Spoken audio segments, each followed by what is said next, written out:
আহা যমুনা যাইয়া শ্যামের দেখিয়া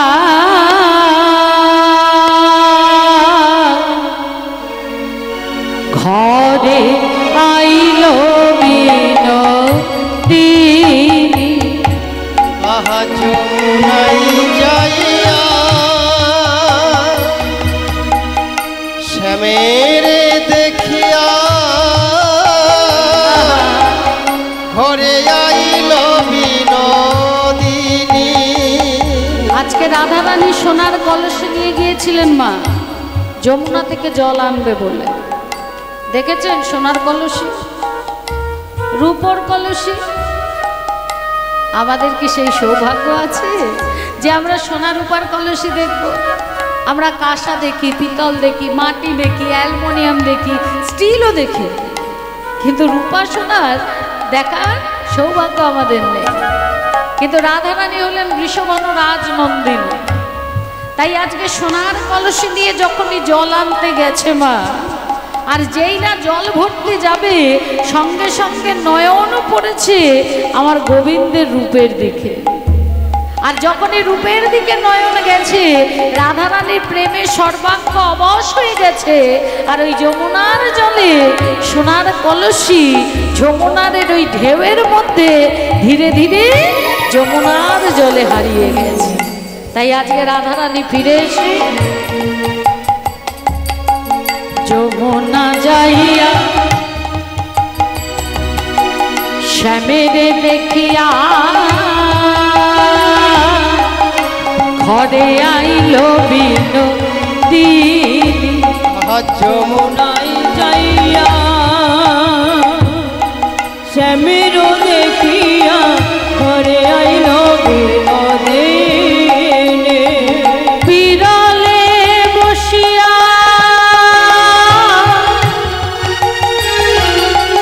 কাঁদিয়া কাঁদিয়া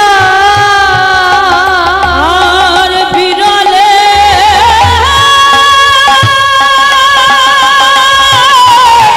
বসিয়া রাধারানী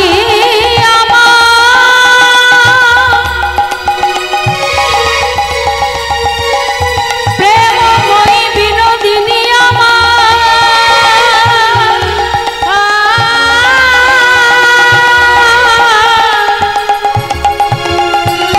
যমুনায় গিয়ে কৃষ্ণ রূপ দর্শন করে আজ জটিলা ভবনে বিরলে বসে কৃষ্ণ রূপের কথা ভেবে একা একা কাঁদছে।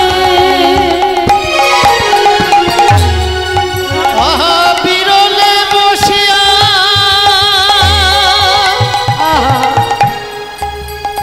কাঁদিয়া কাঁদিয়া বয়সা মধুপ খানি বয়সা মধুপ ও গো ভেবয়ে শ্যামের উপখানি। হেন কালে তথা আইলা ললিতা ওগো রাই দেখিবার তরে। কেন কালে তথা ও গো আইল ললিতা রাই দেখিবার তরে। বলে কি লাগিয়া ধনী এমন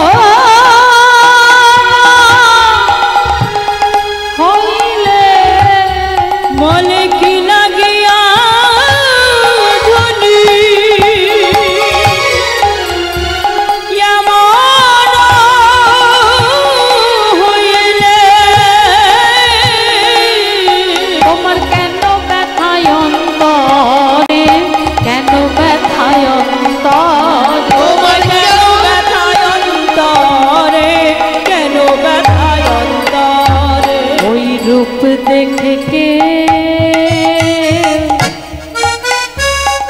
কাঁদে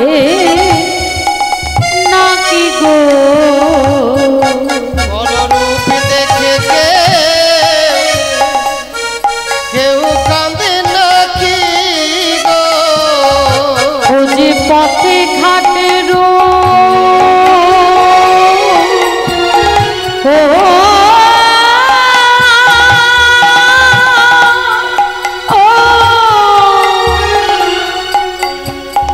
সবাই দেখে আহা রূপ দেখে কে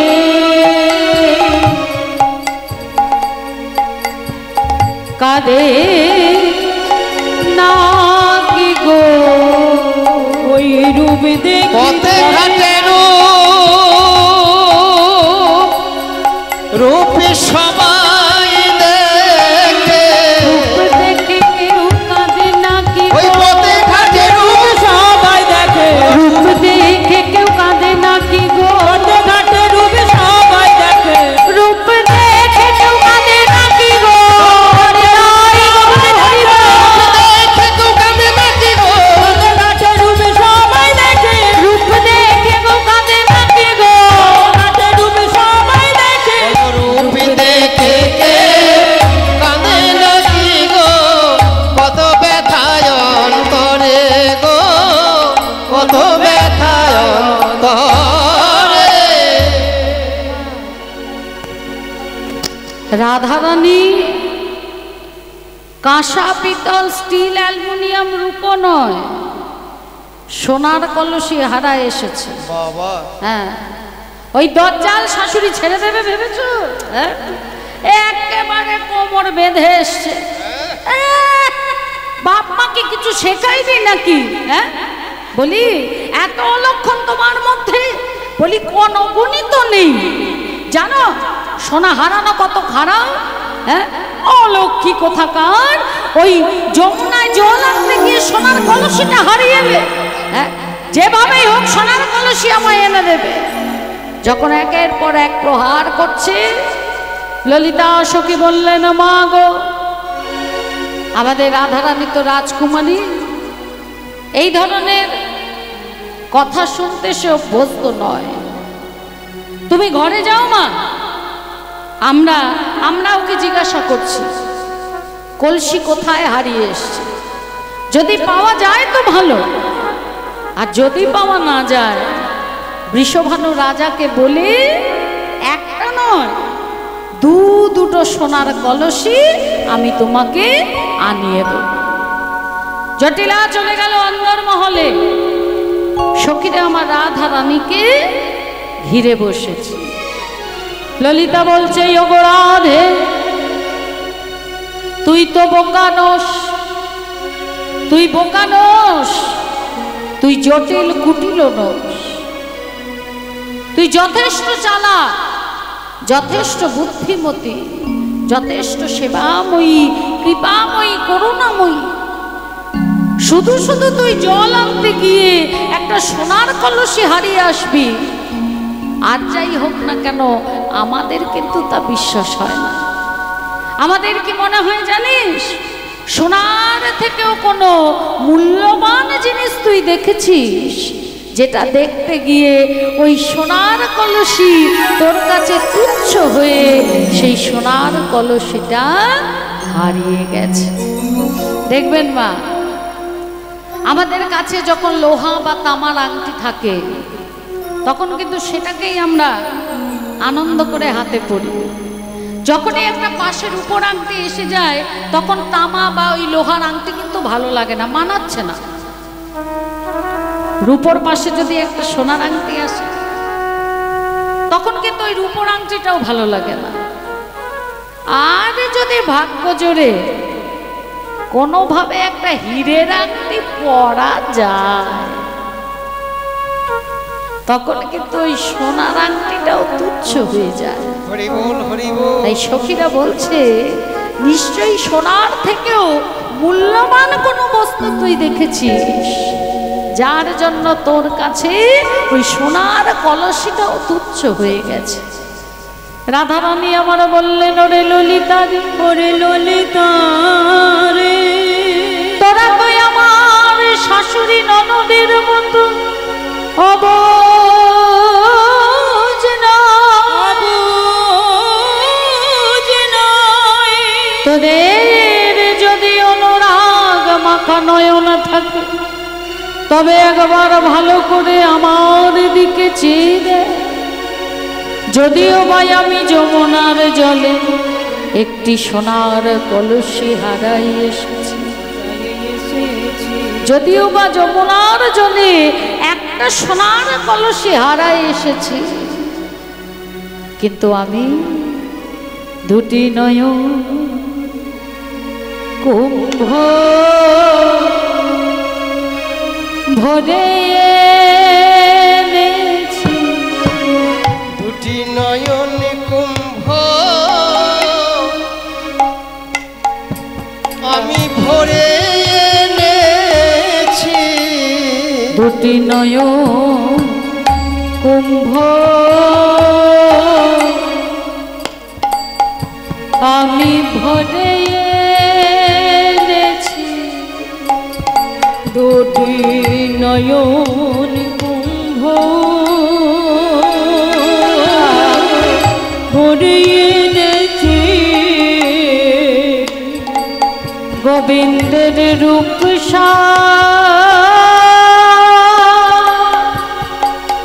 গৌরী ডুব দিয়ে দুটি নয়ন কুম্ভ আমি ভরে এনেছি। গোবিন্দের রূপ সাগরে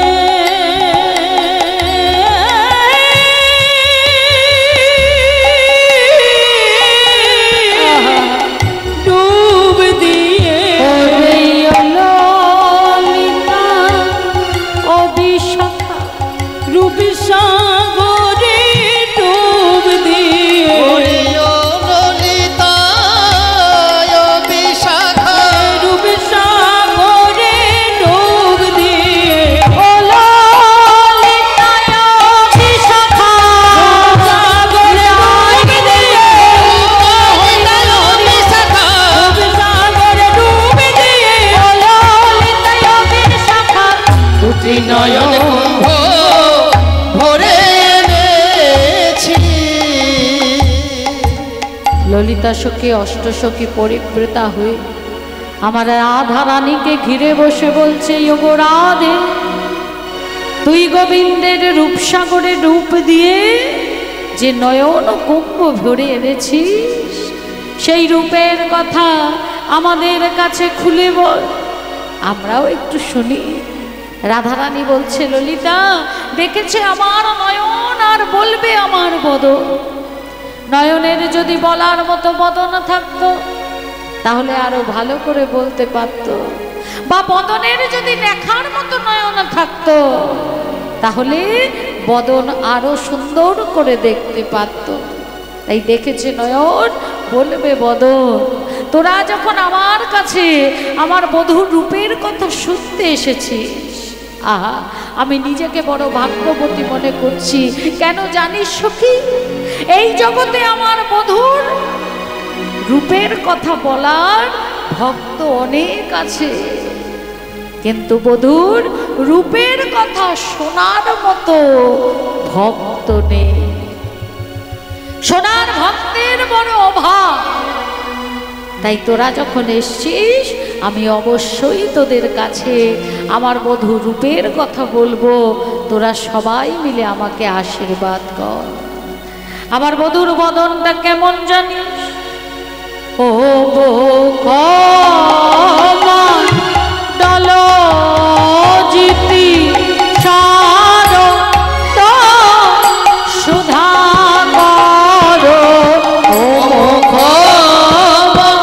অমুখ মন অমুখ মন অমুখ মন প্রলজিতি শারদ সুধাকর রুচি তোর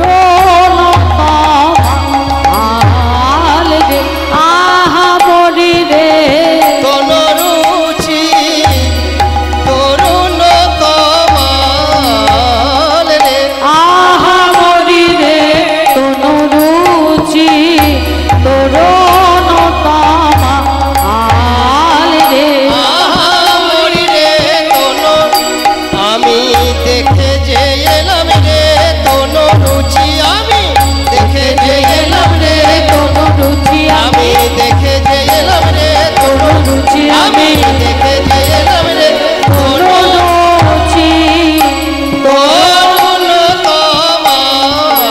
তরুণতমাল রে ও মুখমণ্ডল যেটি শারদ শুভকর তনু রুচি তো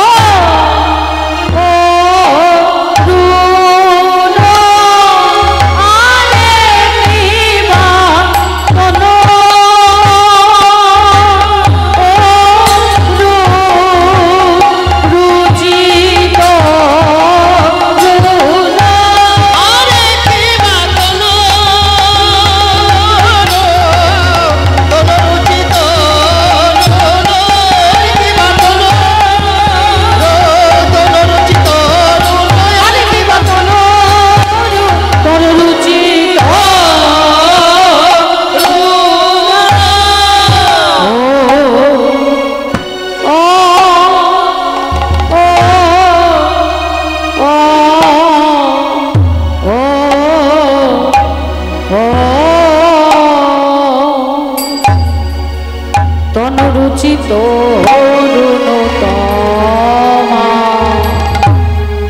কি বলবো রে সখী আরে ও তনুরুচি তরু আহা মরি রে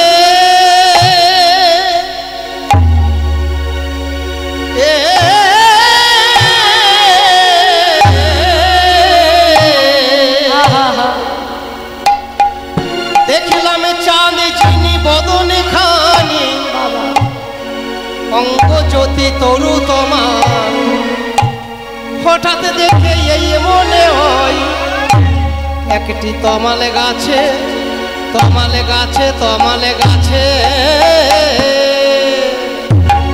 তমালে গাছে চাঁদ ধরেছে ওসে বিনোদিয়া রুচি তরু ওরে সখী রে এ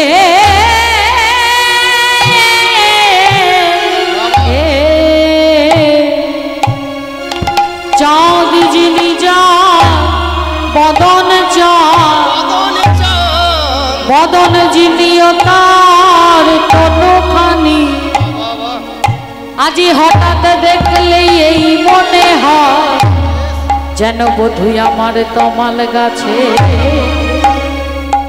তমাল গাছে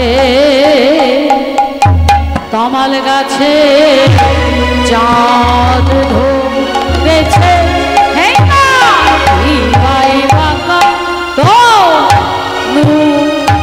রুচি তোরু ওরে সখী রে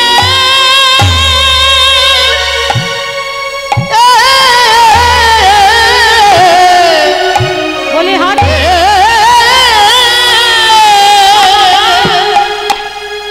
সে যে অসামর্থ্য রূপরাশি দু নয়নে দেখে নয়নের স্বাদ মেটে না এক বদনে বলে বদনের আশা মেটে না সখীরে কি হলো সেই রূপে নয়ন দিয়ে আমি আর যে পাশো আর যে পাশো আর যে পাশরিতে নারী ওসে বিনোদিয়া সদা বাবা বাবা আমার হিয়া বেশ বেশ জানে গো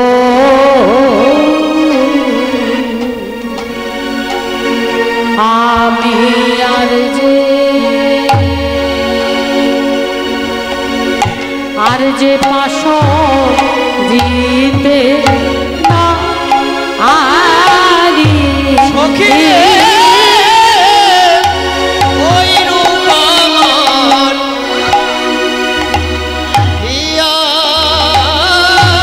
হিয়াই জাগে জাগে রে আমি আধো পাশো সখী রে আধো পাশরিতে নারী ওই রূপ বাবা আমার হিয়া জাগে গো আমি আর যে পাশরিতে না আরি ওই রূপ আমার হিয়াই জাগে আমি আর যে পাশো ওই রূপ আর যে পাশরিতে নারী ওই রূপ আমার হিয়া জাগে গো আমি আর যে পাশরিতে না আরি ওই রূপ আমার হিয়াই জাগে রে আর যে পাশো আমি আর যে পাশো রিতে নারী ওই রূপ আমার হিয়া জাগে গো আমি আর যে পাশরিতে নারী ওই রূপ আমার হিয়াই জাগে গো তিলকে পাশো আমি তিলকে পাশরিতে নারী ওই রূপ আমার হিয়া জাগে গো আমি আর যে পাশরিতে নারী ওই রূপ আমার হিয়াই জাগে গো আর যে পাশো আমি আর যে পাশরিতে নারী ওই রূপ আমার হিয়া জাগে গো তিলক পাশরিতে নারী ওই রূপ আমার হিয়াই জাগে গো তিলেক পাশো আমি তিলেক পাশরিতে নারী ওই রূপ আমার হিয়া জাগে গো তিলক পাশরিতে নারী ওই রূপ আমার হিয়াই জাগে গো তিলেক পাশরিতে নারী ওই রূপ আমার হিয়াই জাগে গো তিলক পাশরিতে নারী ওই রূপ আমার হিয়াই জাগে গো তিলেক পাশরিতে নারী ওই রূপ আমার হিয়াই জাগে গো তিলক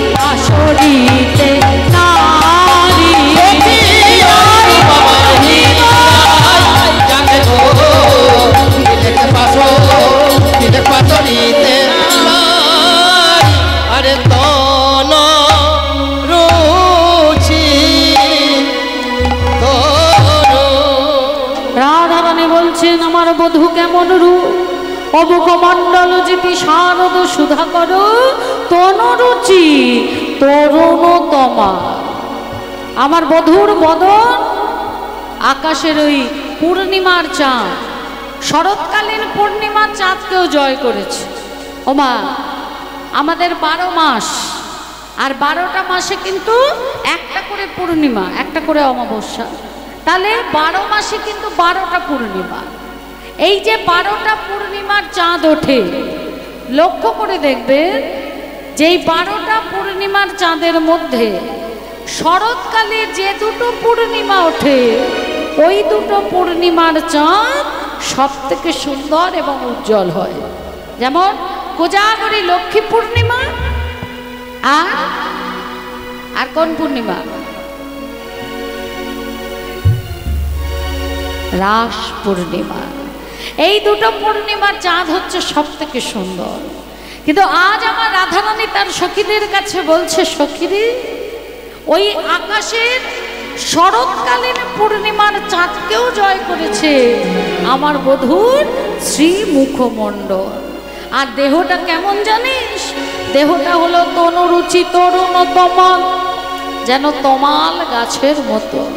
সখীরা বলছে, এই রাধে, বলি তোর বধূর দেহ তো কোমল থেকে কোমলতর, যে অঙ্গে মা যশোমতী চন্দন দিতে ভয় পায়, কোমল অঙ্গে ব্যথা লাগবে বলে, সেই কোমল অঙ্গ কেমন করে তমাল গাছের মতো শক্ত হয়, কঠিন হয়? বলছে, সখী রে, আমার বধূর দেহটা তমাল গাছের মতো হলে কি হবে, কোমল থেকে কোমলতর। দেখে কি মনে হয় জানিস? দেখে মনে হয় যেন তমাল গাছে চাঁদ ধরেছে।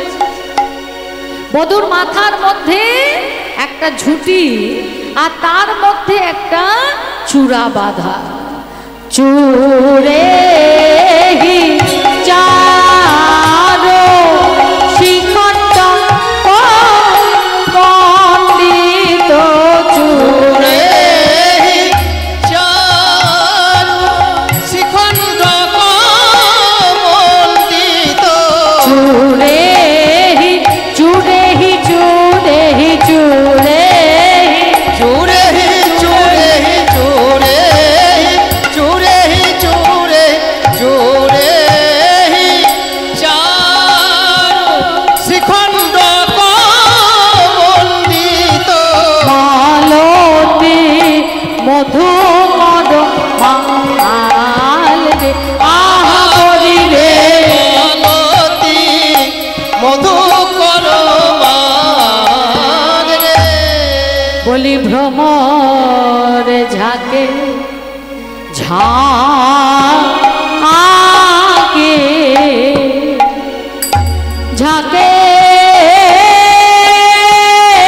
ঝাঁকে পুরিছে গো, ভ্রমর ঝাঁকে ঝাঁকে, দেখে দেখে ঝাঁকে ঝাঁকে উড়িছে রে।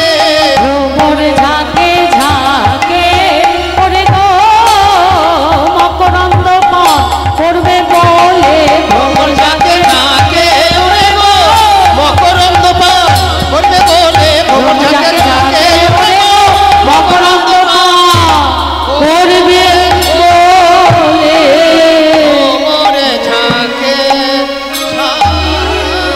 আমার বধূর মাথায় যে ঝুঁটি বাঁধা, ওই ঝুঁটিটা মালতী ফুলের মালা বেষ্টন করা আছে। একবার বলছে মালতীর মালা, আবার বলছে না না না, মালতী নয়, মালতী নয়, ওটা হলো মধুকরের মালা। বিভ্রান্ত হয়ে যাচ্ছে রাধারানী যে মালতী ফুলের মালা না মধুকর মানে কালো ভ্রমরের মালা। সখীরা বলছে, এই রাধে, ভ্রমরের কখনো মালা হয় কি মা? ভ্রমরের মালা হয়? হ্যাঁ, হয় কি? ভ্রমরকে হাতে ধরে মালা গাঁথতে গেলে কি করবে? ছেড়ে দেবে? এমন হুল ফোটাবে যে মালা গাঁথা বার করে দেবে। হ্যাঁ, তাই রাধারানী বিভ্রান্ত হয়ে যাচ্ছে, কখন বলছে ভ্রমরের মালা, আবার কখন বলছে মালতী ফুলের মালা। তা সখীরা বলছে আই রাধে ঠিক করে বল। রাধারানী বলছে আসলে কি হয়েছে জানিস, আমার বধূর ওই ঝুঁটিতে যে মালতী ফুলের মালা বেষ্টন করে আছে সেইখানে ভ্রমররা এসেছে মধু পান করতে, আর এমন ভাবে বসেছে দেখে যেন মনে হচ্ছে মালতীর মালা নয়, ও হলো ভ্রমরের মালা। তোমা ভ্রমর যে ফুলে বসে মধু পান করে দেখেছো না? দেখেছো তো? দেখনি? দেখেছো? বাহ, এদিকে তোমরা দেখেছো ফুলে বসে মধু খায়? দেখেছো? দেখনি? তাও দেখনি? হাই হাই, ভ্রমর ফুলে বসে মধু পান করে। যখন সূর্য উদয় হয় তখন কমল মানে পদ্ম ফুল ফোটে, সারাদিন ওই পদ্ম ফুলে বসে মধু পান করে। সন্ধেবেলা যখন পদ্ম ফুল মুড়ে যায় মানে মুদিত হয়ে যায়, তখন ভ্রমর সেখান থেকে উড়ে গিয়ে শালুক ফুল মানে শালুক ফুলের মধ্যে বসে।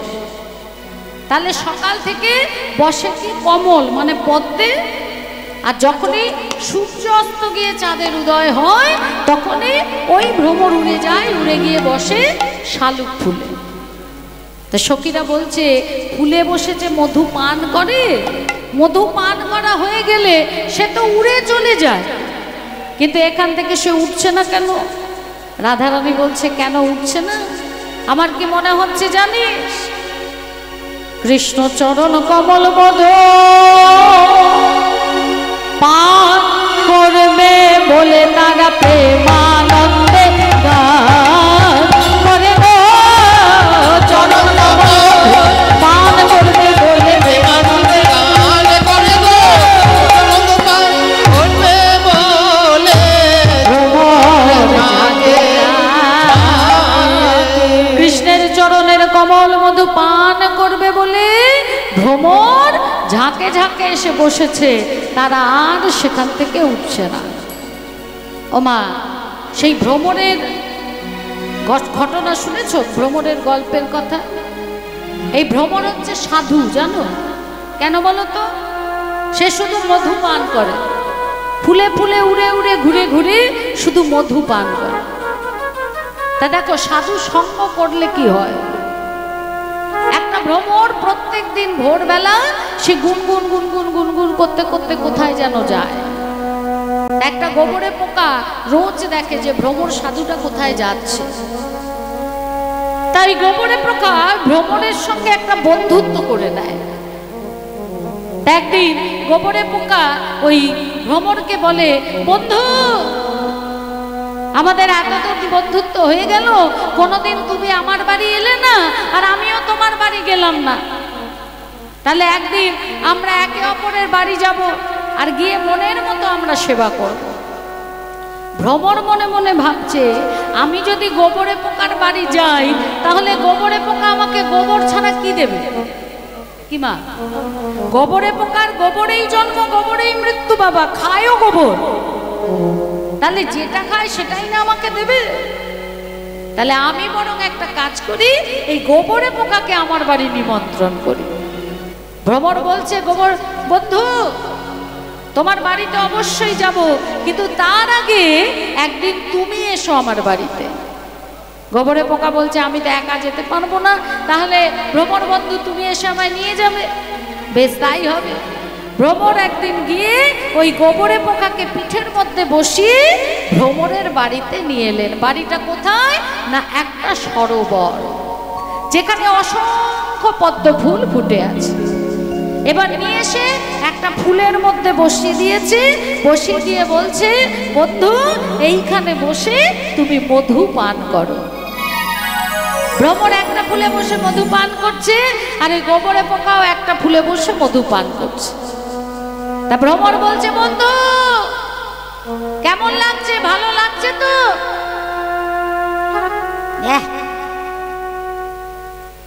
টেস্ট নেই।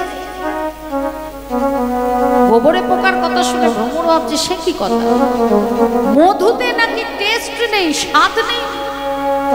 আবার কিছুক্ষণ পর বলছে ও বন্ধু ওই মধুটা কেমন লাগছে? বলছে কখনো মিষ্টি মিষ্টি লাগছে, আবার কখনো গোবর গোবর গন্ধ লাগছে। ভ্রমর বলছে, আচ্ছা বন্ধু, বাড়ি থেকে আসার সময় কি তুমি খালি করে এসেছিলে না সঙ্গে করে কিছু নিয়ে এসছো?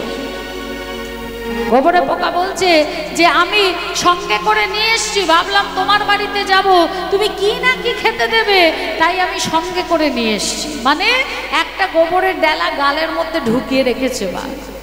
এবার যখন মধুটা খাচ্ছে, কখনো মধুর স্বাদ আবার কখনো গোবরের স্বাদ, ওই দুটো মিলেমিশে স্বাদটা একেবারে অতি জঘন্য, ওই গোবরে পোকার ভালো লাগছে না। ভ্রমর তখন কি করেছে, ভ্রমর উঠতে উঠতে এসে সেই পদ্ম ফুলে বসে ওই গোবরে পোকার মুখ থেকে ওই গোবরের ডেলাটা পার করে ফেলে দিয়েছে। দে বলছে, নাও এবার তুমি খাও। এবার যখন গোবরে পোকা মা মধু খাচ্ছে, আহা মিষ্টি মিষ্টি স্বাদ, যত খাচ্ছে তত ভালো লাগছে, যত খাচ্ছে তত ভালো লাগছে। আর এদিকে সূর্য প্রায় অস্ত যায়। ফুলের স্বভাব তো আর গোবরে পোকা জানে না, জানে তো ভ্রমর। ভ্রমর বলছে, এই যে বন্ধু, এবার কিন্তু আমাদের ঘরে ফিরতে হবে। গোবরে পোকা বলছে, তুমি তো ভারী বেরসি কে বন্ধু, সবে আমি খেতে শুরু করেছি, সবে আমার ভালো লাগছে, সুন্দর স্বাদ পাচ্ছি, আর এর মধ্যেই তুমি আমাকে বাড়ি নিয়ে যাবে বলছো? তুমি বরং কাজ থাকলে যাও, আমি আরো কিছুক্ষণ বসে একটু মধু পান করি। ভ্রমর বলছে, সময় মতো উড়ে যেও কিন্তু, না হলে বিপদে পড়ে যাবে। আচ্ছা বেশ, তুমি যাও নিশ্চিন্তে। ভ্রমর তো উড়ে চলে গেছে, গোবরে পোকা বসে বসে মধু খাচ্ছে মা। কখন সূর্য অস্ত হয়ে গেছে, পদ্ম ফুলের পাপড়িগুলো মুড়ে গেছে, আর ওই পাপড়ির ভেতরে ওই গোবরে পোকা সে আটকে গেছে। হরি বল, হরি বল। এইবার ভোরবেলা এক শিব ঠাকুরের ভক্ত ওই সরোবরে এসছে পদ্ম ফুল তুলতে। তা অন্যান্য ফুলের সঙ্গে এই ফুলটাও তুলে নিয়ে গেছে, যেটার মধ্যে গোবরে পোকা ছিল। সেই পদ্ম ফুলটা ভোলানাথের মাথায় আশ্রয় পেয়েছে। হরি বল। সমস্ত গ্রামের মেয়েরা, গ্রামের বউরা, তারা এসে গঙ্গা জল দিচ্ছে, দুধ দিচ্ছে, ডাবের জল দিচ্ছে, বেলপাতা দিচ্ছে। আর জল পড়তে পড়তে ওই মাথা থেকে ওই ফুলটা নিচে পড়েছে, আর ওই যেখান দিয়ে জলটা যায় ওখান দিয়ে একটা নালা সোজা গিয়ে গঙ্গায় পড়েছে। মানে ভোলানাথের মাথায় দুধ বলো, গঙ্গা জল বলো, ডাবের জল বলো, যাই দেয়া হোক না কেন, ওই নালা দিয়ে সব চলে যাবে, গঙ্গায় গিয়ে পড়বে। গোবরে পোকা যে আটকে গেছিল, ওই ফুলটা নালায় পড়েছে মা। এবার সবাই আসছে, জল দিচ্ছে, ডাবের জল দিচ্ছে, দুধ দিচ্ছে, আর এই জলে ধীরে ধীরে ঠেলা খেতে খেতে ওই ফুলটা গিয়ে পড়েছে জাহ্নবী মা গঙ্গার ভেতরে। গঙ্গার মধ্যে ভাসছে, গঙ্গার একটা করে ঢেউয়ের ধাক্কা খাচ্ছে, একটা করে ফুলের পাপড়ি খুলে যাচ্ছে। ধীরে ধীরে গঙ্গা জল গোবরে পোকার মুখে এসে পড়ছে। গোবরে পোকা কেঁদে কেঁদে বলছে, জন্ম হয়েছিল আমার গোবরের মধ্যে, গোবরের মধ্যে মরণ হবার কথাই আমার ওই গোবরের মধ্যে, গোবরের মধ্যে। কিন্তু ভ্রমর সাধুকে সঙ্গী করে আজ আমার মরণ তো হবে, তবে ওই গোবরের মধ্যে নয়, আমার মরণ হবে।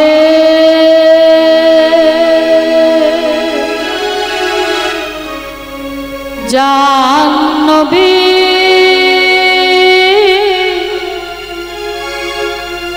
জলে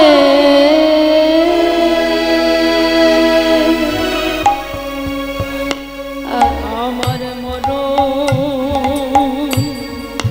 হবে।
হবে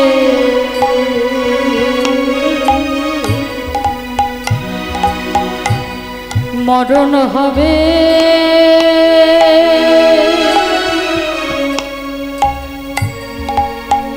জাহ্নবী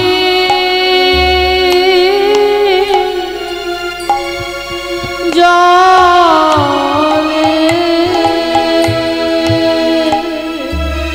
ওই ভ্রমর বন্ধু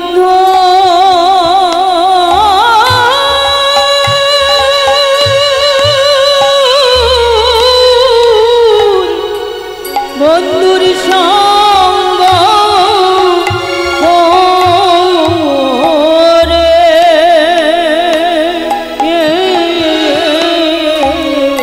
বহু জন্মে সুকৃতির ফল আমার ভ্রমর বন্ধু সঙ্গ করে বহু জন্মের সুকৃতির ফলে ওই ভ্রমর বন্ধুর সঙ্গ পেয়ে বহু জন্মের সুকৃতির ফলে ভ্রমর বন্ধুর সঙ্গ করে বহু জন্মের সুকৃতির ফলে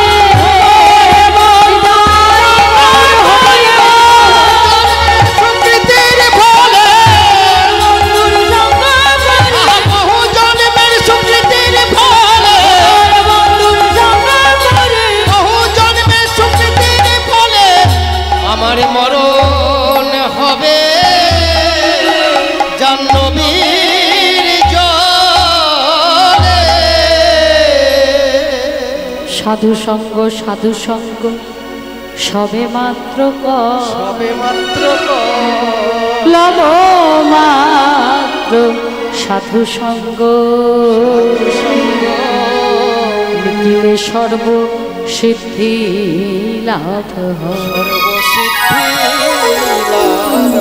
তাহলে ভ্রমর হলো সাধু। সে আজকে গোবিন্দের ওই ঝুটির মধ্যে মালতী ফুলে বসে মধু পান করছে। ভ্রমর মধু পান করছে কৃষ্ণ চরণের মধু, মানে কৃপা লাভ করবে বলে। তা বলছে, হ্যাঁ রে রাধে, তোর বধূকে এমন করে কে সাজিয়েছে? বলে, কে সাজিয়েছে জানিস? ধনী ধনী বনি নব নাগর রাজ রে। ধনী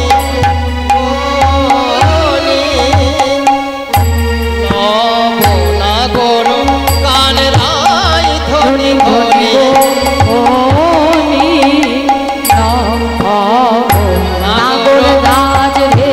ধনী ধনী এমন ধনী আর নাই রে এই বৃন্দাবনে। ধনী ধনী এমন ধনী আর নাই রে এই বৃন্দাবনে। রাই ধনী ধনী এমন ধনী আর নাই রে এই বৃন্দাবনে। ধনী ধনী ধনী ধনী বনি, প্রথম ধনীকে বলে, প্রথম ধনী হলেন আমার মা যশোমতী, যশোমতী যে আমার বধূকে সুন্দর করে সাজিয়েছে। আর দ্বিতীয় ধনীকে বলে, দ্বিতীয় ধনী সে যে আমার বধূর রূপ দর্শন করেছে। আচ্ছা, তাহলে তৃতীয় ধনীকে বলে, তৃতীয় ধনী তারা যারা আমার বধূর রূপের কথা শুনছে, যেমন তোরা। বলে, তিনটে ধনী, আর কোনো ধনী নেই? বলে, আছে তো, আরো ধনী আছে। আজ আমার বধূর রূপের কথা শুনে যারা দেবে জয়ধ্বনি উলুধ্বনি,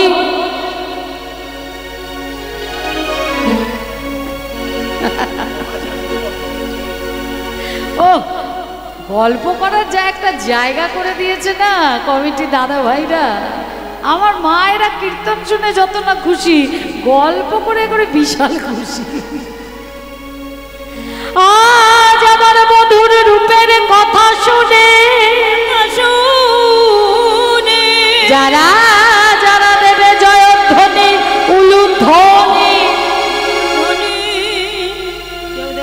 তোমরা ধনী নও? তাহলে কি বলছো? জয়ধ্বনি উলুধ্বনি, তো উলু দেবে না? তো কই দিচ্ছ কই? আরে দাও। বা বাবা, যারা দিয়েছে আজকে শুধুমাত্র তারাই ধনী, যারা দেয়নি তারা ধনী হতে পারলো না। আমার বধূ কেমন ভাবে দাঁড়িয়ে আছে জানি? রহয়েতে ভঙ্গ ভুবন মোহন, রহয়েতে ভঙ্গ, রহয়েতে ভঙ্গ, কিবা রহয়েতে ভঙ্গ, কিবা রহয়েতে, রহয়েতে ভঙ্গ ভুবন মন মোহন। মধুর মুরলী করুগান করুগান করুগান, মধুর মুরলী করুগান করুগান করুগান। তারা প্রেমানন্দে গান করে, প্রেমানন্দে গান করে, প্রেমানন্দে গান করে, প্রেমানন্দে গান করে, প্রেমানন্দে গান করে। কৃষ্ণ কৃষ্ণ কৃষ্ণ বলে প্রেমানন্দে গান করে, কৃষ্ণ কৃষ্ণ কৃষ্ণ বলে প্রেমানন্দে গান করে, কৃষ্ণ কৃষ্ণ কৃষ্ণ বলে প্রেমানন্দে গান করে, কৃষ্ণ কৃষ্ণ কৃষ্ণ বলে প্রেমানন্দে গান করে। মধুর মুরলী করুগান করুগান করুগান,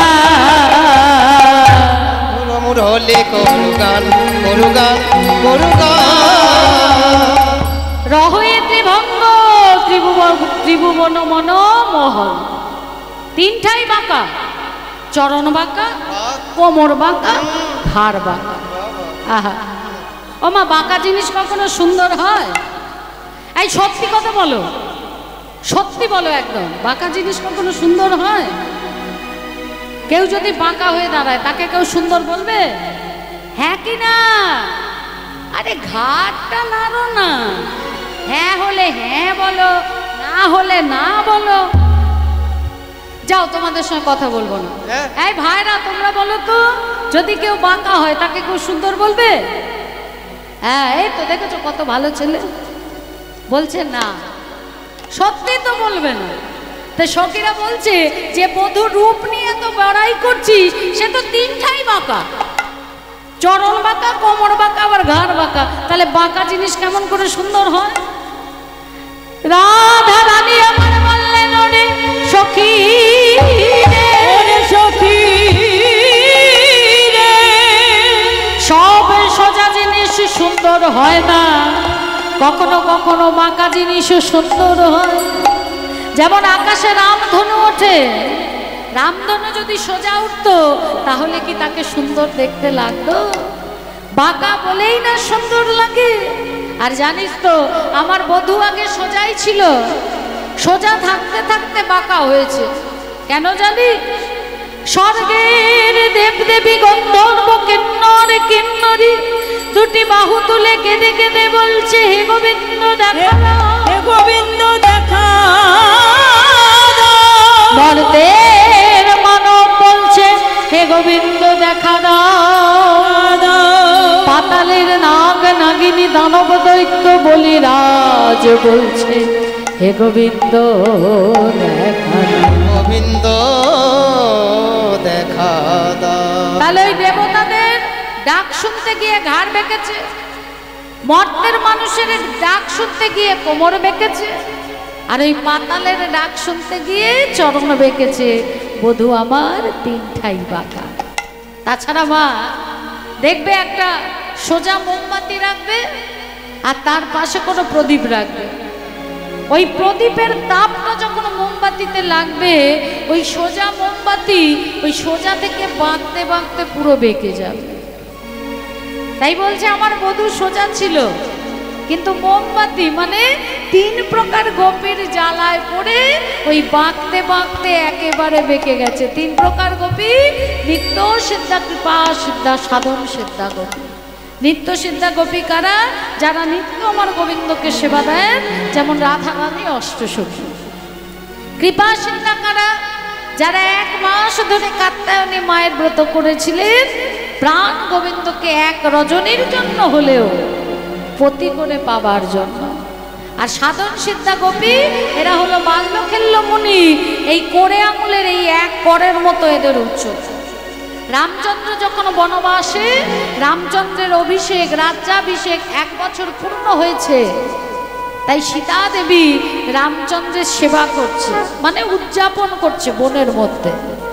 এই সেবা দেখে 60,000 বাল্যখেল্য মুনি যারা স্নান করে ফিরছিল, তাদের মনের মধ্যে বাসনা জেগেছে যে এই পুরুষকে যদি একবার আমরা নিজের পতি করে পেতাম, তাহলে মনের মতো করে সেবা দিতে পারতাম। এই মনে করে তারা নিচে আগুন জ্বালিয়ে মাথা নিচে পা উপরে দিয়ে তপস্যা শুরু করেছে। 1-2 বছর নয়, 60,000 বছর তপস্যা করেছে। রামচন্দ্র তপস্যায় সন্তুষ্ট হয়ে যখন তাদের কাছে গিয়ে বলছে, বলো তোমরা কি বর চাও? তখন তারা বলছে, আমরা 1 রজনীর জন্য তোমাকে প্রতিরূপে সেবা করতে চাই। রামচন্দ্র বললেন, ত্রেতা যুগে রাম অবতারে তা সম্ভব নয়। আগত দাপর যুগে আমি যাব বৃন্দাবনে কৃষ্ণচন্দ্র হয়ে, তোমরা আসবে যাজ্ঞিক মুনিগণের পত্নী, অর্থাৎ সাধন সিদ্ধা গোপী হয়ে। 1 রজনীতে আমি মুরলীর ধ্বনি করে তোমাদের ডাকবো, আর সেই দিনকেই আমি তোমাদের মনোবাসনা পূর্ণ করব। তাহলে 3 প্রকার গোপীর জ্বালা সহ্য করতে না পেরে বাঁকতে বাঁকতে একেবারে 3টাই বাঁকা হয়ে গেছে আমার বধূ। আর আমার বধূর ললাটে তিলকটা কেমন জানিস? আমার বধূ ললাটে তিলকটা কেমন জানিস?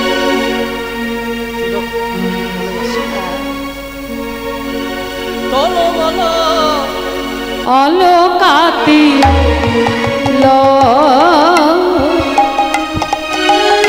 এখানে একটা বড় গান আছে, আগে তো আপনাদের শোনালাম ছোট 10 খুশি, তার সঙ্গে কাটা মধ্যম শোনালাম।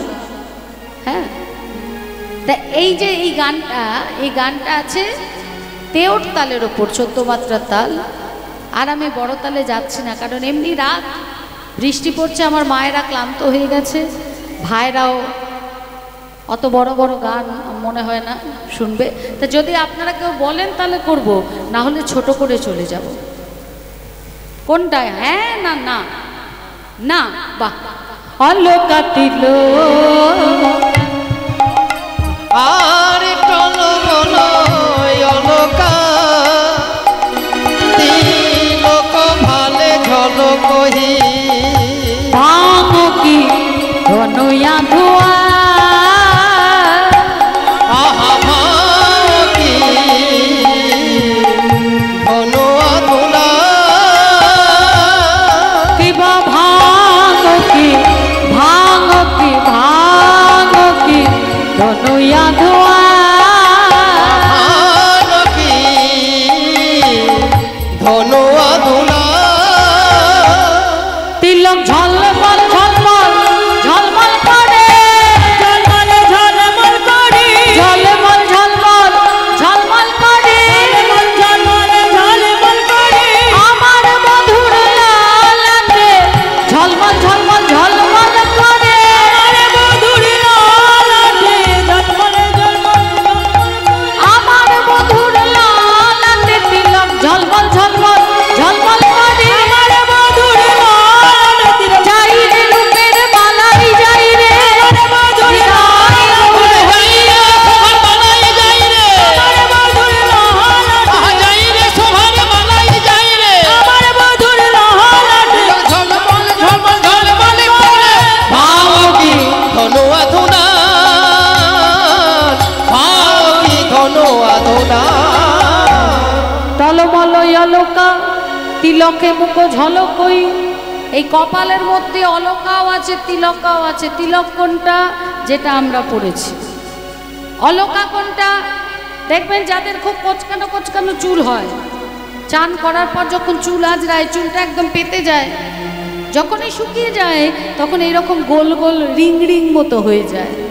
তা আমার গোবিন্দের ললাটে ওই রকম গোল গোল মতো ছিল, ওটাকে বলছে অলকা, আর ললাটে তিলকা, মুখটা একদম ঝলমল করছে। ভাঙ কি ধনুয়া ধুয়ান, আমার গোবিন্দের জোড়া ভুরু যেন কামেরও দাগার, মানে ধনুকের মতো। হ্যাঁ, বলছে এই জোড়া ভুরু, এই ভুরু যেন ধনুকের মতো। সখীরা বলছে রাধে, তোর বধুর ভুরুটা হচ্ছে ধনুক, তাহলে বান ছাড়া ধনুক থাকে কেমন করে? বান কি নেই? বলে বানও আছে। আমার বধুর নয়নের ওই যে তীক্ষ্ণ বাণ, যে কুলবতী উপর পড়েছে, সেই কুলবতী কুল হারিয়ে অসার বস্তু দূর করে গোবিন্দ চরণ সার বস্তুকে অবলম্বন করেছে। বলছে তা তো হলো, কিন্তু ওই যে তুই বললি রহয়েতি ভঙ্গতি ভুবন মন মোহন মধুর মুরলী করু গান, তোর বধুর অধরে যে মুরলী, যে মুরলীতে গান করে, এই মুরলীর সম্পর্কে একটু বল। রাধারানী বলছে আসলে এই মুরলী হলেন মা সরস্বতী। 10,000 বছর তপস্যা করেছিলেন, 10,000 বছর। ভগবান যখন সন্তুষ্ট হয়ে বললেন সরস্বতী বলো তুমি কি বর চাও, মা সরস্বতী বললেন প্রভু আমি শুনেছি তুমি ওই ধরাধামে যাবে নররূপে লীলা করতে, তাই আমি তোমার অধরায় থেকে অধরামৃত পান করতে চাই। গোবিন্দ বলছে সর্বনাশ করেছে, আমি 1 রজনীর জন্য চন্দ্রাবলীর কুঞ্জে যাব, তাতেই আমার রাধারানী যে মান মঞ্চে বসবে, সেই মান ভাঙাতে আমার মাথার ঘাম পায়ে ফেলতে হবে।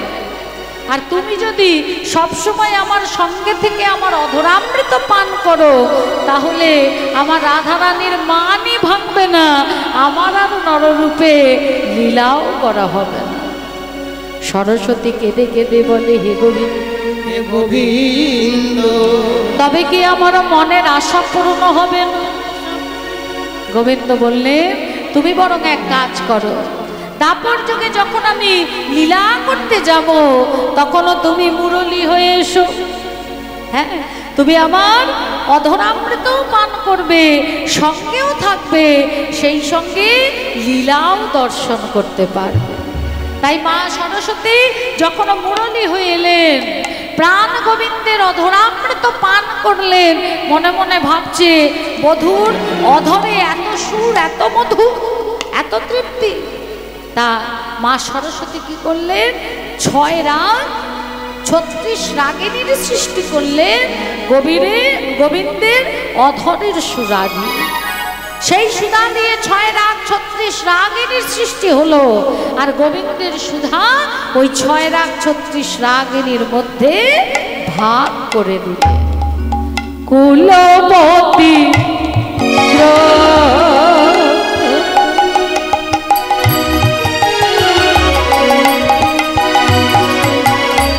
বিমোচন লোচন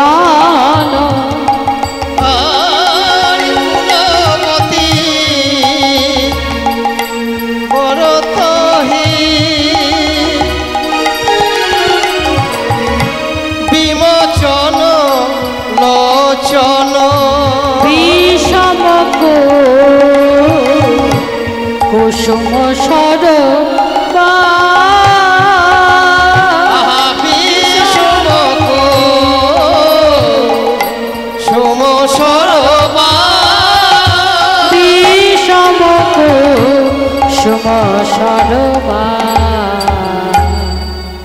কুলবতী ব্রত বিমোচন লোচন বিষম কুসুম সরবা, আমার বধূর ঝোড়া ভুরু হলো ধনু, আর নয়নের তীক্ষ্ণ দৃষ্টি হলো বাণ।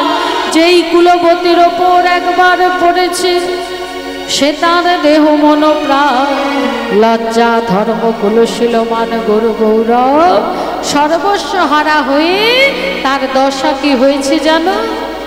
সে যে পথের কাঙাল হয়ে গেছে, সে যে পথের কাঙাল হয়ে গেছে।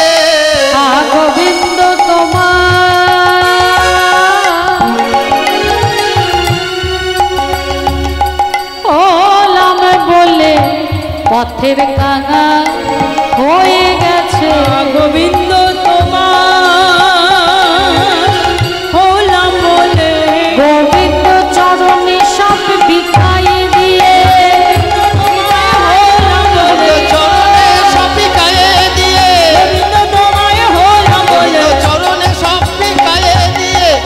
যে পথের কাঙাল হয়ে গেছে।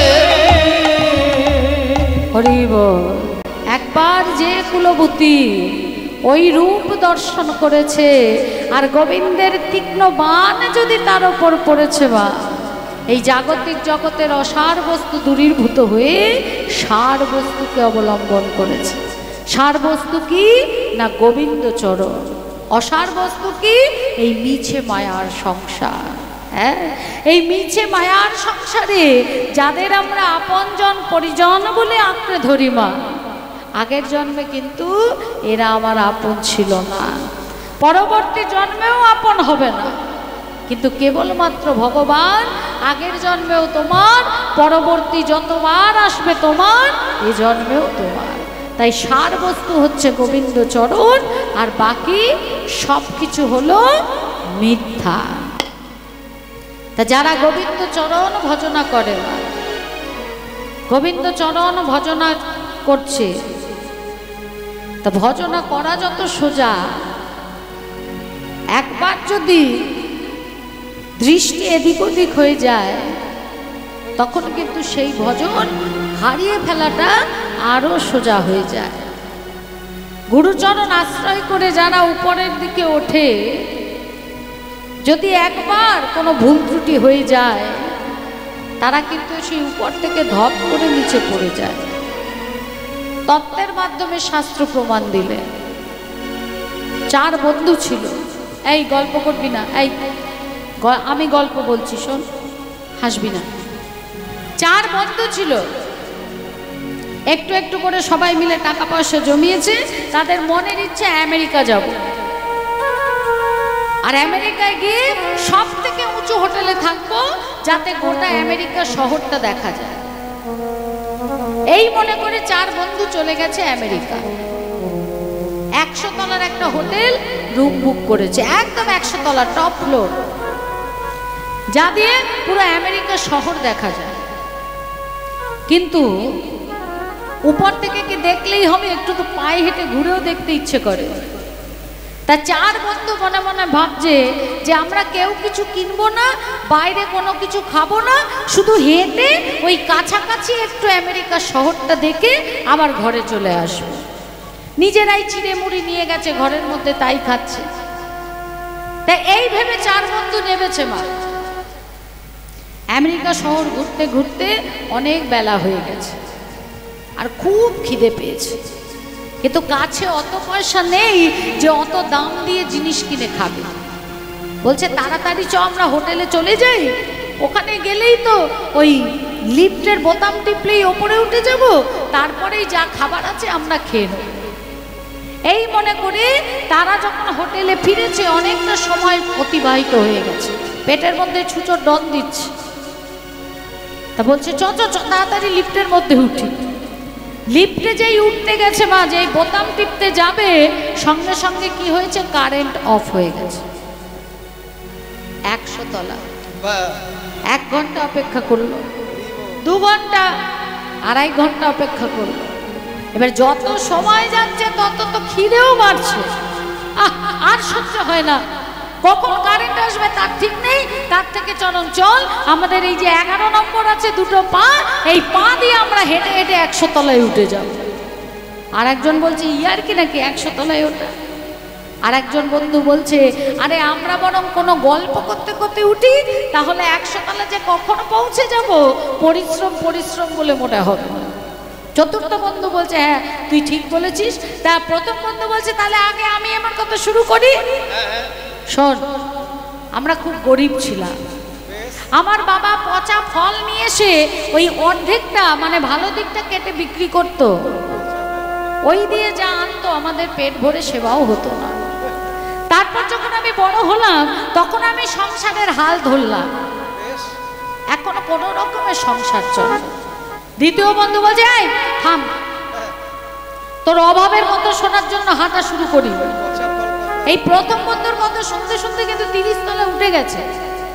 দ্বিতীয় বন্ধু বলছে শোন, আমি যখন ছোট ছিলাম আমার মা মারা গেল, বাবা আমাকে রেখে এলো আমার মামার বাড়িতে, আর আমার মামি আমায় মোটে সহ্য করতে পারতো না, পাড়া প্রতিবেশীর কাছে নানা কিছু বলে এমন মার খাওয়ালো যে পাড়া প্রতিবেশী আমায় মারতে মারতে গ্রাম ছাড়া করে দিল।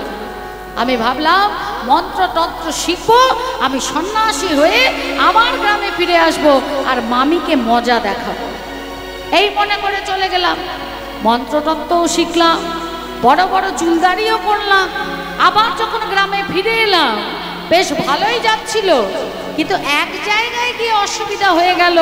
আর আমার মামি আমাকে চিনে নিয়ে গ্রামের লোকেদের আমার পিছনে লাগিয়ে দিল। ছোটবেলায় যত না মার খেয়েছি তার 4 গুণ মার খেতে খেতে আমাকে গ্রাম ছাড়া হতে হয়েছে। তৃতীয় বন্ধু বলছে, থাম দেখিনি, এইসব বোরিং গল্প এখনকার দিনে ভালো লাগে না। 60 তলা উঠে গেছে। তৃতীয় জন বলছে, আমার কথা শোন। আমি না একটা মেয়েকে ভালোবেসেছিলাম। হ্যাঁ, আর ভালোবেসে তাকে আমি একটা বড় অ্যান্ড্রয়েড ফোন উপহার দিয়েছিলাম। টাচ ফোন, টাচ ফোনটা যখন দিলাম, ওমা দেখি ওই বড় ফোন থেকে আমাকে একটাও ফোন করে না, অন্য একজনের সঙ্গে ফোনে কথা বলে। তার সব খরচা আমি চালাই, কিন্তু ফোনে কথা বলে অন্য একজনের সঙ্গে। তারপর একদিন দেখলাম ওই যার সঙ্গে ফোনে কথা বলতো কোনোভাবে আমাকে লুকিয়ে বাড়ি থেকে লুকিয়ে মানে পালিয়ে গিয়ে সেই ফোনওয়ালার সঙ্গে বিয়ে করে বসে আছে। 90 তলা উঠে গেছে মানুষ, আর 10 তলা বাকি। 3 জনের বলা হয়ে গেছে। চতুর্থ জনকে বলছে, আরে তুই কিছু বল। তুই তো শুধু আমাদেরই কথা শুনছিস, আরে বল। এই বল বল করতে করতে আরো 95 তলা। বল না রে। আমি বলবো, হ্যাঁ বল। আমার জীবনের গল্প শুনলে তোরা সহ্য করতে পারবি না। কেন রে, কি এমন? ওরে না রে, এ বড় কষ্ট, বড় বেদনাদায়ক যন্ত্রণা, তোরা মোটে সহ্য করতে পারবি না। আরে বল না, শুনি। বলবো? অভয় দিচ্ছিস? ও মা, বলবো? আমারে বলবো, তুই বলবি না? আর মায়েরা যদি না বলে আমি বলবো না। ও মায়েরা বলুন না। বলবো? বলি, আমি ওই রুমের চাবিটা 1 তলায় ফেলে এসেছি। তুই করেছিস কি রে? 95 তলা উঠলাম কষ্ট করে। তাহলে কি হলো? এত কষ্ট করে যে 95 তলা উঠলো, আবার কিন্তু ওই 1 তলাতে তাদের নেমে আসতে হলো। আমাদের ভজন জগৎটাও তাই না। গুরুচরণ আশ্রয় করে সাধন ভজনের দ্বারা অন্তরে আকুলতা, প্রেম, ভক্তি, কৃষ্ণ প্রেম বাড়ি নিয়ে ওপরে উঠবে। কিন্তু উঠতে উঠতে যদি কোনো ভুল হয়ে যায়, আবার কিন্তু ওই নিচে তোমাকে নেমে আসতে হবে। তাই খুব সাবধানে গুরুদেবের দেখানো সাধন ভজন পথে নিষ্ঠা, আকুলতা, ভক্তি নিয়ে এগিয়ে যেতে হবে। কারণ গুরু ছাড়া এই দেহতরি কেউ পার করতে পারবে না। কান্ডারি হলেন শ্রী গুরুদেব।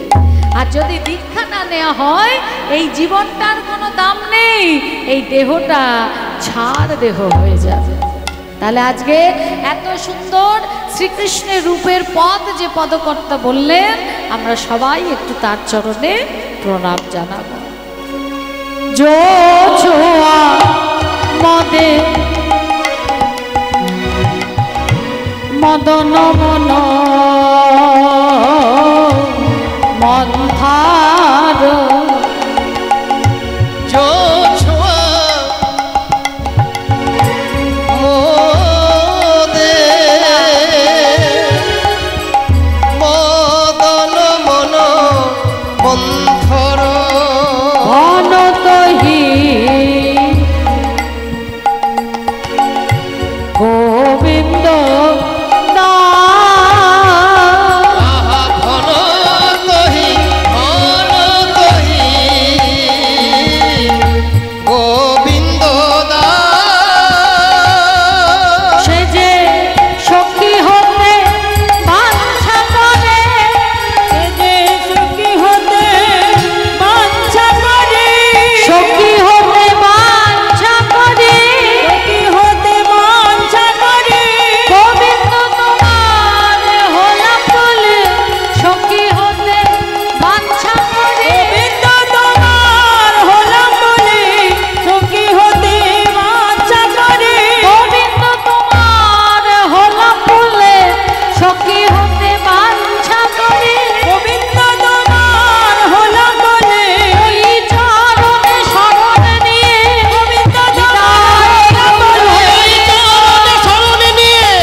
সখীদের কাছে বলল, ওরে সখী রে, সখী রে, দেখেলাম তারে গোসল, দেখে এলাম তারে, আমি দেখে এলাম তারে গোসাই, আমি দেখে এলাম তারে, একই অঙ্গে কত রূপ, নয়নে না ভরে, আরে একই অঙ্গে কত রূপ, নয়নে না ঝরে। একই অঙ্গে কত রূপ, নয়নে না ভরে। সখীরে তার কি অঙ্গে কত রূপ, নয়নে না ধরে, বেঁধেছে বিনোদ চূড়া, নবগুঞ্জা দিয়া, আহা বেঁধেছে নদ চূড়া, নবগুঞ্জা দিয়া, উপরে ময়ূরে পাখা, বামে হেলাইয়া, আর উপরে ময়ূরের পাখা,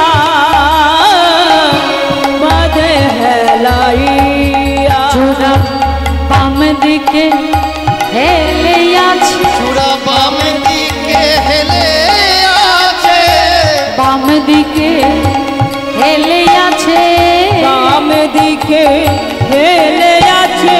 না জানি কি বাবার আসে, বাম দিকে হেলে আছে। চূড়া না জানি কি বাবার আসে, বাম দিকে হেলে আছে। সখীরা বলছে, রাধে আমরা জানি চূড়া কেন বাম দিকে হেলে আছে।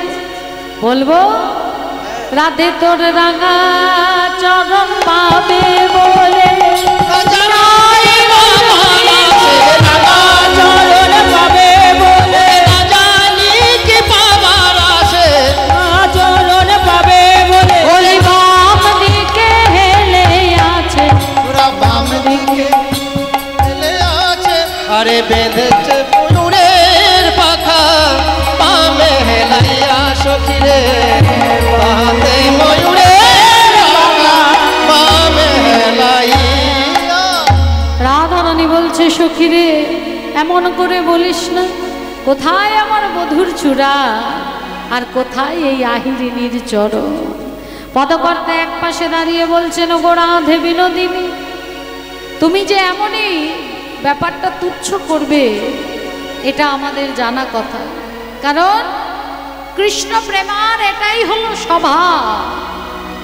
যারা প্রকৃত কৃষ্ণ প্রেম করে তারা কখনো জাহির করে না।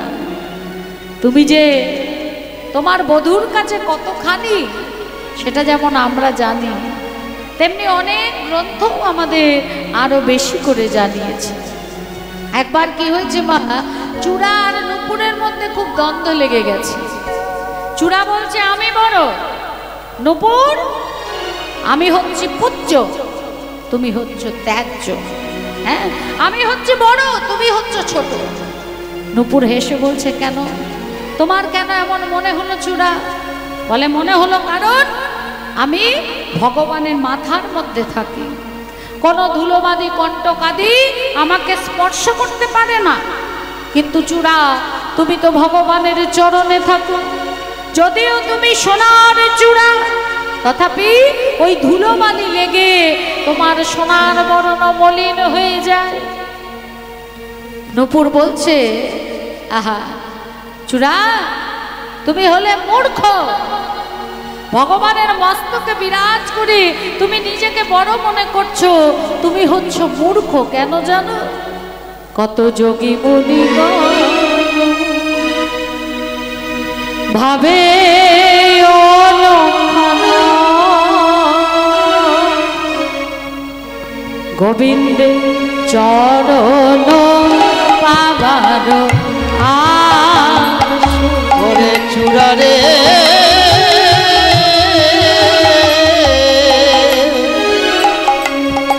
কত যোগী মুনিগণ তারা ভাবে অনুক্ষণ চরণ পাবার আসে। মস্তক বাসনা তারা কেহ করে না, ওই মস্তক বাসনা ওরে চূড়া রে,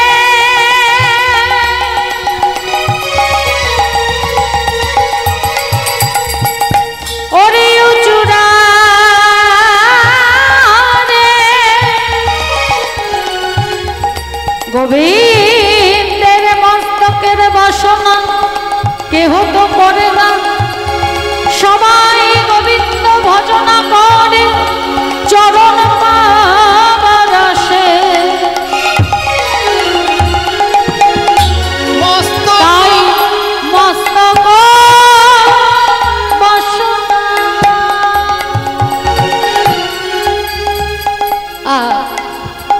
কেহ তো করে না, মস্তক বাসনা কেহ তো করে না।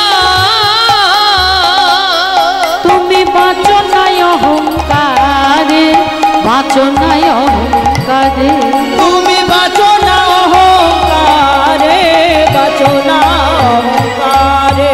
চরণ বাসনা। দেখো দেখো সবাই করে, বলি চরণ বাসনা ওগো সবাই করে। ওগো মস্তক বাসনা কেহ তো করে না, চরণ বাসনা সবাই করে। ওগো মস্তক বাসনা কেউ করে না, গোবিন্দ তোমার হলাম বলে, মস্তক বাসনা কেউ করে না, গোবিন্দ তোমার হলাম বলে, মস্তক বাসনা কেউ করে না, গোবিন্দ তোমার হলাম বলে, মস্তক বাসনা কেউ করে না, গোবিন্দ তোমার হলাম বলে মস্তক বাসনা সবাই করে। বাচনায় অহংকারের চূড়া, বাচনায় অহংকারে। নূপুরের কথা শুনে চূড়ার চৈতন্য হলো। চূড়া বলছে, নূপুর আজ থেকে তুমি হলে আমার জ্ঞানের গুরু। হে গুরুদেব, তুমি তো গোবিন্দের চরণ লাভ করেছো, এখন আমায় বলে দাও আমি কবে গোবিন্দের চরণ লাভ করব। নূপুর বলছে, চূড়া আমি গোবিন্দের চরণ লাভ করেছি, আর তুমি তুমি স্বয়ং রাধা রানীর চরণ লাভ করবে কবে জানো? যেদিন আমার রাধারানী মান মঞ্চে উপবিষ্ট হবে, সেই দিন রাধারানীর চরণ পেয়ে চূড়ান্ত হবি রে, চূড়ান্ত হবি রে, চূড়ান্ত হবি রে, চূড়ান্ত হবি রে, ওরে চূড়ামণির চূড়া রে, চূড়ান্ত হবি রে।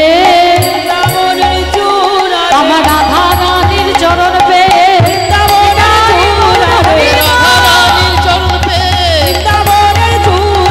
রাধারানীর চরণ পেয়ে তুই চূড়ান্ত হবি রে।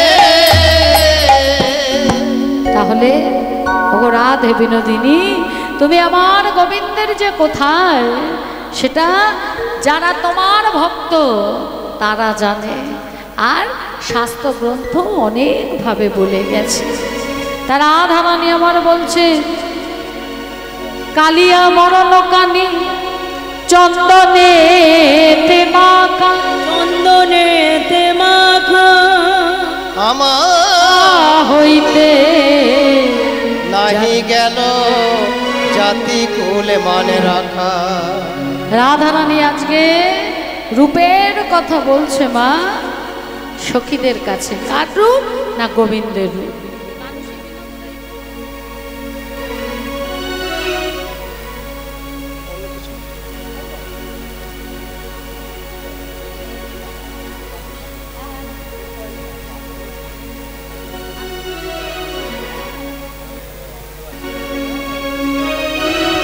জয় রাধে,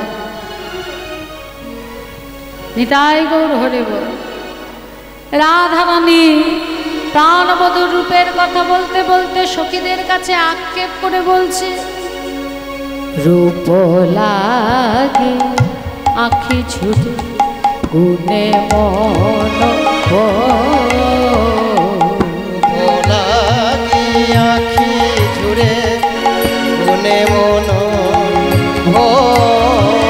প্রতি অঙ্গ লাগি কাঁদে, প্রতি অঙ্গ প্রতি অঙ্গ লাগি কাঁদে, প্রতি অঙ্গ প্রতি অঙ্গ লাগি কাঁদে, আমার প্রতি অঙ্গ কাঁদিছে আমার প্রতি অঙ্গ লাগি কাঁদে, প্রতি অঙ্গ লাগি কাঁদে। মধুর রূপ খানি দেখে প্রতি অঙ্গ লাগি কাঁদে, মধুর রূপ লাগি প্রাণ বধূ তোমার হলাম বলে, মধুর রূপ লাগি প্রাণ বধূ তোমার হলাম বলে লাগি কাঁদে, প্রতি অঙ্গ লাগি কাঁদে, প্রতি অঙ্গ প্রতি অঙ্গ লাগি কাঁদে, প্রতি অঙ্গ কালিয়া মরণ খানি চন্দনে তে মাখা, চন্দনে তে মাখা আমার হইতে যাতে কুল নাহি গেল নাহি গেল রাখা। রাধারানী আমার সখীদের কাছে আক্ষেপ করে বলছে, ওরে সখীরে, আমার রাজমহলে তো রাখাল দাস দাসীর কোনো অভাব নেই, কোনো অভাব নেই, তারপরেও কি করে আমি এই রাখালের জন্য এমনভাবে পাগলিনী হলাম। সখীরা বলছে, রাধে, তোকে অনেকবার করে বলেছিলাম কোথায় তুই রাজকন্যা আর কোথায় সে একজন রাখাল। অমনভাবে তার দিকে তাকাস না, অমনভাবে তার বংশীধ্বনি শুনিস না, কিন্তু সেই দিন তুই আমাদের কথা শুনিসনি। রাধারানী বললেন, ওরে সখীরে, এক সময় আমিও ভেবেছিলাম আমি হলাম রাজনন্দিনী, একটা রাখালের জন্য কেন আমি এভাবে আকুল হব, কেন আমি পাগলিনী হব। তারপর যখন পেছনে ফিরে দেখলাম, কি দেখলাম জানিস, আমি তো সামান্য একজন রাজনন্দিনী, কত দেবী দেবী তারা তার চরণের দাসী হবে বলে পড়ে আছে। দেবতাদের মধ্যে সব থেকে সুন্দর যে কামদেব, সেই কামদেব আমার বধূর চরণে দাসী হবার বাঞ্ছা করে, দাসী হবার বাঞ্ছা করে। প্রাণ গোবিন্দ তোমার হলাম বলে দাসী হবার বাঞ্ছা করে। গোবিন্দ তোমার হলাম বলে আমার চরণে আশ্রয় দাও হে, তোমার হলাম বলে, রাঙা চরণে আশ্রয় দাও হে, গোবিন্দ তোমার হলাম বলে, যে দাসী হবার বাঞ্ছা করে। রাধারানী বলছেন ওই বিধাতার বুঝি আমার ওপর কোনো রাগ ছিল, তাই আমার অকলঙ্ক কুলিতে কালি দেবার জন্য আমাকে এমনভাবে গোবিন্দ চরণে দাসী করে দিল। সখী সঙ্গে বসে রাধারানী আমার কৃষ্ণ কথা বলছে মা, হ্যাঁ অল্প বয়স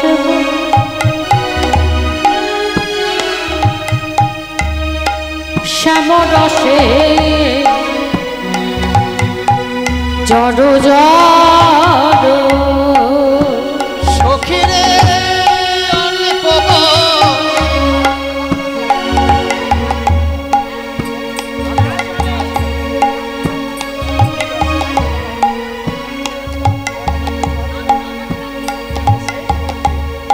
অল্প বয়সে মোর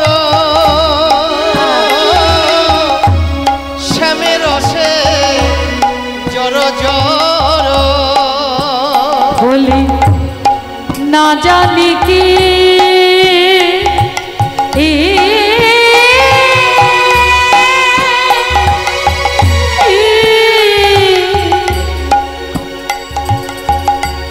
আছে করি নামে গো, না জানি কি আছে পরিণামে, না জানি কি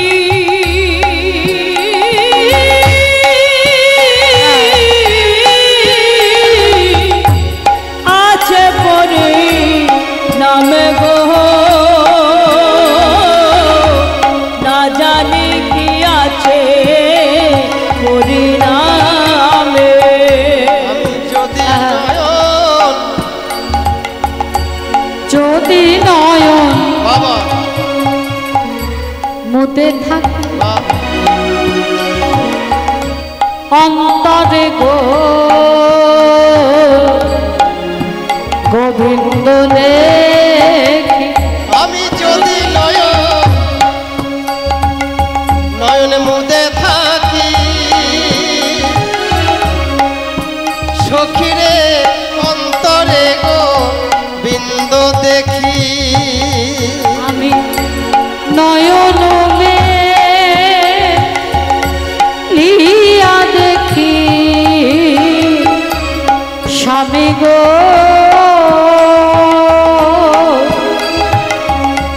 নয়ন মেলিয়া দেখি স্বামী, আমি নয়ন লিয়া দেখি স্বামী গো,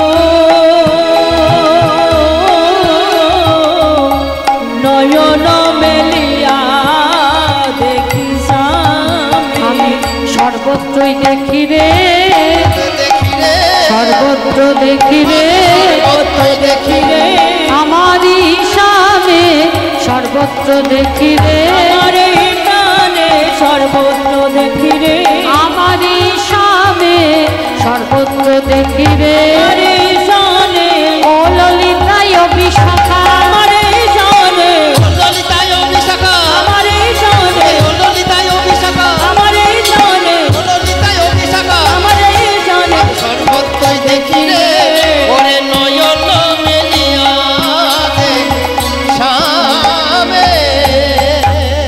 যদি চলি যাই পথে শ্যাম যায় সাথে সাথে আমি যদি চলে যাই পথে স্বামী যাই মন সাথে সাথে চরণে চরণ ঠেকা আর চরণে চরণ ঠেকাইয়া যদি নয়ন মুদে থাকি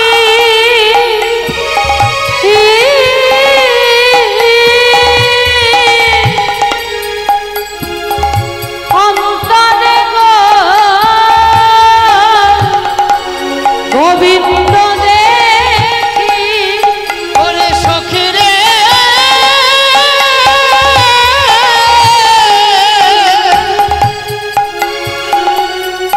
আমি ভূমিতে ফিরাই আঁখি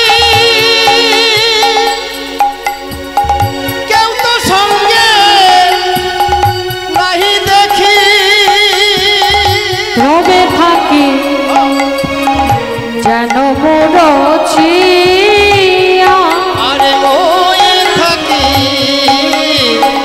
যেন মুরছিয়া যখন আমি পথ দিয়ে যাই যেন মনে হয় বধূ আমার সাথে আছে। যখনই আমি সেই দিকে তাকাই তখন দেখি সেখানে আমার বধূ নেই। তা রাধারানী আমার আক্ষেপের কথা বলছে। কহিলাম তো আগে বড় টাকা পেলাম শ্যামরাগে আমি কহিব তো তোদের আগে বড় টাকা পেলাম শ্যামে আগে এছাড়া জীবনে নাহি দায় এ ছাড়ো জীবনে পড়ি আমি ওরে এছাড়া জীবনে নাহি যোগিনী হইয়া যাব একে কর্ণে কুণ্ডল লব যোগিনী হইয়া যাব হাতে করে কুণ্ডলব যোগিনী হইয়া যাব একে কর্ণে কুণ্ডল লব যোগিনী হইয়া যাও শ্রবণে কুণ্ডল নেব এছাড়ো গৃহ পরিহরি এছাড়ো গৃহ হরি আবার কৃষ্ণ নাম লব মুখে জীবন যাইবে সুখে কৃষ্ণ নামে লব মুখে জীবন যাইবে সুখে কৃষ্ণ নাম লব মুখে জীবন যাইবে সুখে কৃষ্ণ নামে লব মুখে জীবন যাইবে সুখে যদু কহে এই বাঞ্ছা পরে আহা যদু কহে এই বাঞ্ছা পরে সখী সঙ্গে কৃষ্ণ কথা কহিতেছিল বাঁশি হেন কালী বৃন্দাবনে বাজলো শ্যামের বাজিল শ্যামের বাঁশি এবার আপনারা রাসলীলা আনন্দ করে আস্বাদন করুন। এই পর্যন্ত আমরা সেবার জন্য ছিলাম, এবার আমরা বিশ্রাম নেব। সবাই ভালো থাকবে, আনন্দে থাকবে। একটা ভজন করতে করতে আজকের মতো আমি বিদায় নেব। গিরিধারী লাল নাচে শ্যাম গোপাল, রাধা রাবণ নাচে দিয়ে তালে তাল। আমার গিরিধারী লাল নাচে শ্যাম গোপাল, রাধা রমণ নাচে দিয়ে তালে তাল। গিরিধারী লাল নাচে শ্যাম গোপাল, রাধা রমণ নাচে দিয়ে তালে তাল। গিরিধারী লাল নাচে শ্যাম গোপাল, রাধা রমণ নাচে দিয়ে তালে তাল। নাচে রে নন্দ দুলাল, নাচে রে নন্দ দুলাল। নাচে রে নন্দ দুলাল, নাচে রে নন্দ দুলাল। গিরিধারী লাল নাচে শ্যাম গোপাল, রাধা রমণ নাচে দিয়ে তালে তাল। গিরিধারী লাল নাচে শ্যাম গোপাল, রাধা রমণ নাচে দিয়ে তালে তাল।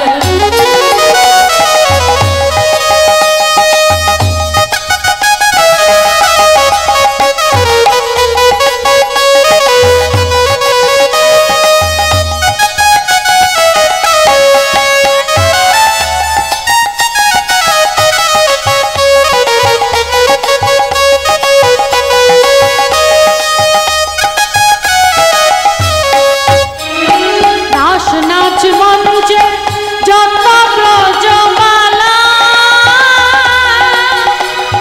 হাতে বাজে কঙ্গন মনে বড় জ্বালা। নাচ রাজ মঞ্চে যত ব্রজমালা,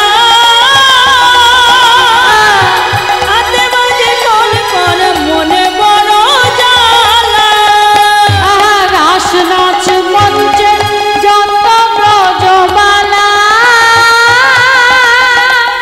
হাতে বাজে কঙ্গন মনে বড় জ্বালা। নাচ রাজ মঞ্চে যত ব্রজমালা, হাতে বাজে কঙ্গন গলে বনমালা। আবার ময়ূর ময়ূরী নাচে, ময়ূর ময়ূরী নাচে, ময়ূর ময়ূরী নাচে, ময়ূরী নাচে। নাচে রে নন্দ দুলাল, নাচে রে নন্দ দুলাল। নাচে রে নন্দ দুলাল। নাচে রে নন্দ দুলাল। গিরিধারী লাল নাচে শ্যাম গোপাল, রাধা রমণ নাচে দিয়ে তালে তাল। গিরিধারী লাল নাচে গোপাল, শ্যাম নাচে দিয়ে তালে তাল। রাধা রমণ নাচে দিয়ে তালে তাল। রাধা রমণ নাচে দিয়ে তালে তাল। রাধা রমণ নাচে দিয়ে তালে তাল। সখীরা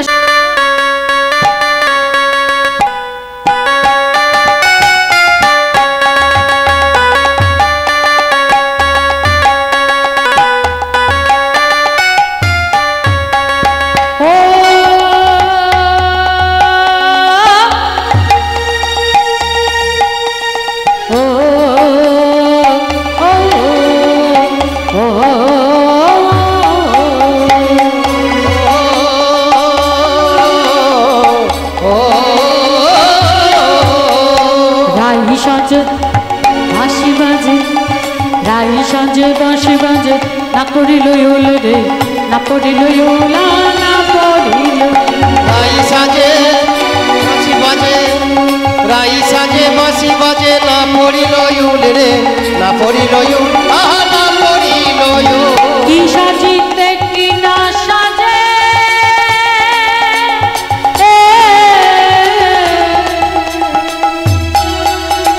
সবই হইল ভুল, আহা সবই হইল ভুল, সবই হইল ভুল, আহা সবই হইল ভুল। দেখো রাই সাজে বাঁশি বাজে, রাই সাজে বাঁশি বাজে, না পড়িল ওলে রে, না পড়িল আহা না পড়িল।